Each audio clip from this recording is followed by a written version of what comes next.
Welcome students. We'll continue with our chapter Acids, Bases and Salt. In our previous classes we have learned about acids, their definitions, examples, their classification on various parameters such as their sources, depending on their basicities, depending on their strength, and we also learned about properties of acids, properties both physical as well as chemical properties of acids. Now in today's lesson we are going to learn about bases. We are going to learn the definition of bases with some examples, conditions to be a base, and the classification of bases. Some substances such as metallic oxides, for example cupric oxide, aluminum oxide, calcium oxide, etc. Metallic hydroxides such as sodium hydroxide, potassium hydroxide, etc. and ammonium hydroxide, NH4OH. These substances, when they are treated with acids, reaction with acid means they are reacting with hydronium ions. So when these substances reacts with hydronium ion of acid, they will produce salt and water only as the product. These type of substances are called bases. And the general reaction for bases can be written as base on reacting with acid produces salt and water. So from this points we are going to define bases. So what will be the definition of bases then? So bases are metallic oxides or metallic hydroxides or ammonium hydroxides which reacts with hydronium ion of acids to produce salt and water as the only product. And this reaction of bases with acids, which is the characteristic reaction of bases as well as acid to produce salt and water, is known as neutralization reaction. So neutralization reaction is the reaction of bases with acids to produce salt and water only as the product. Now let us try to see some examples from book. Base, cupric oxide. This is a metallic oxide. When treated with acid, hydrochloric acid, produces cupric chloride, which is a salt, and water. Metallic hydroxide. This is magnesium hydroxide. When treated with acid, sulfuric acid, produces magnesium sulfate, which is a salt, and water. Ammonium hydroxide, which is a base. When treated with acid, hydrochloric acid, produces ammonium chloride. Ammonium chloride is a base, is a salt, and it also produces water. If you see all these reactions, only two products, that is salt and water, are produced. No other products are produced. Therefore, this particular reaction, which is also called a neutralization reaction, is a characteristic property of both base as well as acid. Now let's go back to the definition of bases. Bases are metallic oxides. So let's just see this particular part, metallic oxide. So there are so many metallic oxides in the universe. Let's focus on Earth. There are so many metallic oxides around us. So are all metallic oxides bases then? Just think a while and answer it. Are all metallic oxide bases? The correct answer is no. All metallic oxides are not bases. Let us try to understand this particular concept by taking one example. Let's take an example of metallic oxide such as lead oxide. When this lead oxide, which is a metallic oxide, is treated with hydrochloric acid, it produces salt water. It produces salt, lead chloride, and water. But along with salt and water, in this reaction, an additional product, chlorine, is also produced. So let us see the whole reaction now. Metallic oxide, lead oxide, reacts with acid, hydrochloric acid, to produce lead chloride, which is a salt, water, and chlorine. So there are three products being formed over here in this reaction. So what is the characteristic reaction of base? Bases react with acids to produce only salt and water. But here, this metallic oxide is producing three products. Along with salt and water, it is also producing chlorine. So this additional product which gets formed disqualifies metallic oxide to be considered as base. So from this particular reaction, we can conclude that all metallic oxides are not bases. Only those metallic oxides which on treatment with acid produces only salt and water are called bases. Those which produces extra products apart from salt and water are not regarded as bases. Now we'll move on to classification of bases. Bases are broadly classified into two categories. They are water-soluble bases and water-insoluble bases. Water-soluble bases means bases which dissolves in water, whereas water-insoluble bases means bases which do not dissolve in water. Let us try to see some of the examples of both type of bases. Water-soluble bases. Sodium hydroxide, which is also called caustic soda, potassium hydroxide, which is also called caustic potash, calcium hydroxide, slaked lime, or ammonium hydroxides, and there are others also. So these type of bases are called water-soluble bases as they dissolve in water. Whereas ferric hydroxide, cupric hydroxide, they do not dissolve in water and are therefore classified as water-insoluble bases. The water-soluble bases such as sodium hydroxide, potassium hydroxide, calcium hydroxide, etc., these are also called alkalis.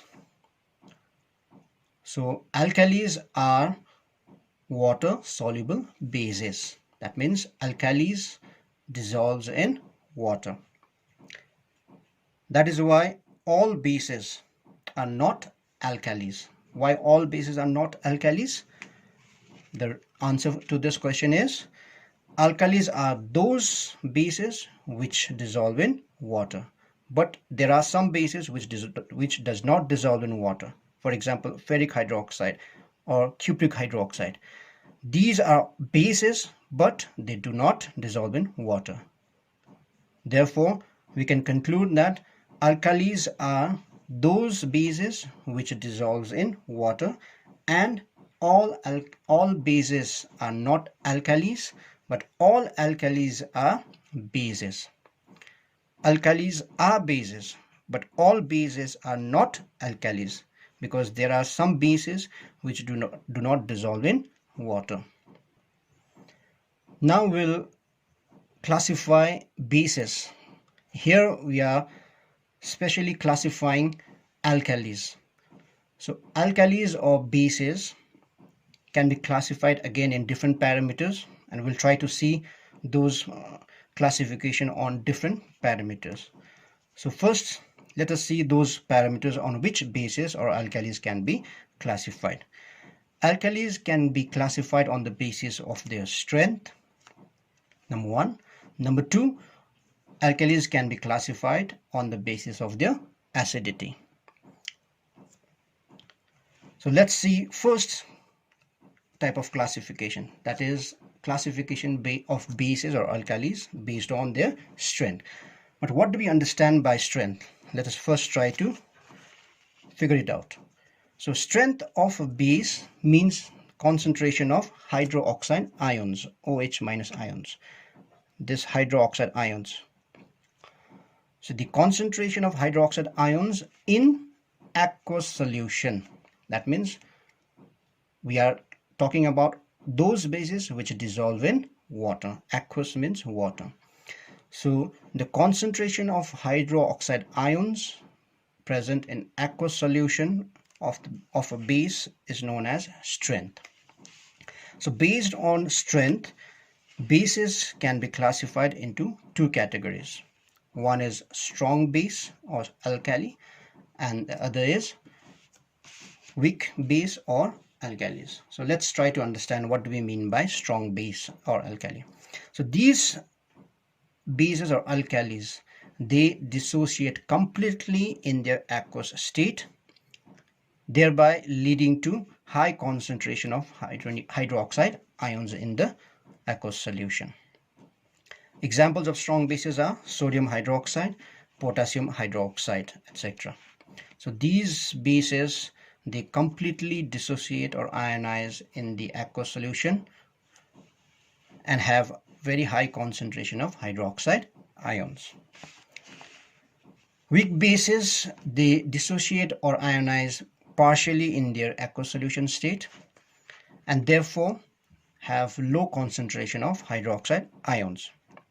Some examples are ammonium hydroxide, calcium hydroxide, etc. Now let's go to another parameter on which bases or alkalis can be classified. That is on the basis of acidity. So first let us understand what do we mean by acidity.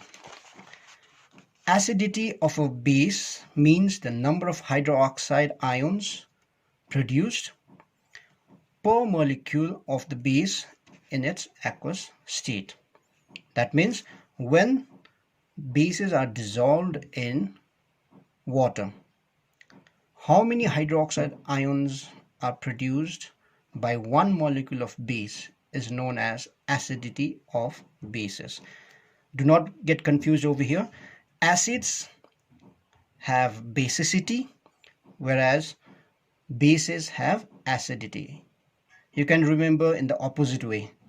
Acids, basicity, bases, acidity. It is like AB and BA relation.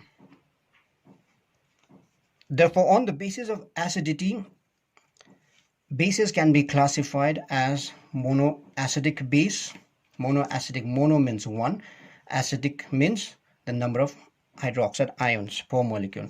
So if one molecule of base produces one hydroxide ion in aqueous state, then the base is called monoacidic base. Example, sodium hydroxide, potassium hydroxide, ammonium hydroxide. These are all monoacidic bases.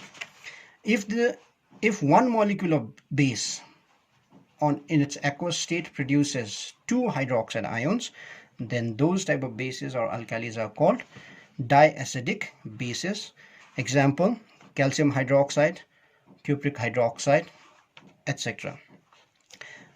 You can also learn this reaction.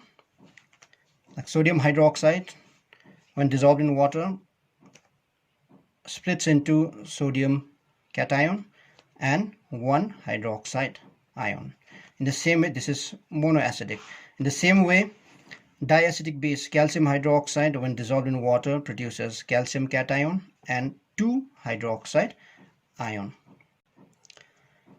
And if one molecule of base in its aqueous state produces three hydroxide ions, then that particular base is called triacidic base.